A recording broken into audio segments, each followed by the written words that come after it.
மதுரை நரிமேடு மருதுபாண்டியர் தெருவை சேர்ந்தவர் பூர்ணச்சந்திரன், வயது 40. திருப்பரங்குன்றம் மலை உச்சியில் தீபம் ஏற்ற கோரியும் முதல்வர் ஸ்டாலினின் பாரபட்சமான நிலைப்பாட்டை கண்டித்தும் நேற்று மதுரை அவுட்போஸ்ட் அருகில் உள்ள ஈவேரா சிலை அருகே உள்ள போலீஸ் பூத்திற்குள் உடலில் பெட்ரோல் ஊற்றி தீக்குளித்து உயிரை மாய்த்துக் கொண்டார். அவரது உடல் பிரேத பரிசோதனைக்காக அரசு ஹாஸ்பிட்டலில் வைக்கப்பட்டுள்ளது.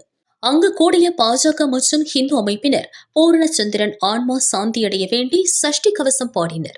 பிரேத பரிசோதனை அறை முன்பு திரளானோர் பூர்ணச்சந்திரனுக்கு வீர வணக்கம் என்ற பதாகைகளை ஏந்தியவாறு மலரஞ்சலி செலுத்தி வருகின்றனர். அங்கு வந்த பாஜக மாநில பொதுச் செயலாளர் பேராசிரியர் ராமஸ்ரீனிவாசன் பூர்ணச்சந்திரன் உடலுக்கு மலரஞ்சலி செலுத்தினார். தமிழகத்தை நேற்று மாலையிலிருந்து ஒவ்வொரு தமிழனுக்கும் துக்கம் தொண்டை அடைக்கிற ஒரு நாள்.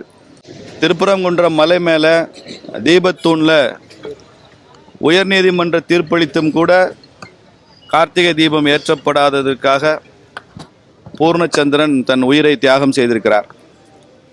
இது துரதிருஷ்டவசமானது. தர்மத்திற்காக வாழ வேண்டுமே தவிர தர்மத்திற்காக சாகிறேன் என்பதை பாரதிய ஜனதா கட்சி ஒருபோதும் ஏற்றுக்கொள்ளாது. ஆனாலும் கூட மனைவி, இளம் குழந்தைகள், பெற்றோர், உற்றார் உறவினர், சிறிய வயது எதையுமே பொருட்படுத்தாமல் தமிழ்நாட்டில் இப்படி ஒருத்தர் முடிவெடுத்திருக்கிறார்ன்றது ரொம்ப அதிர்ச்சியும் சோகமும் அளிக்கிறது. இது அரசியல் பேசுகிற நேரம் இது இல்லை.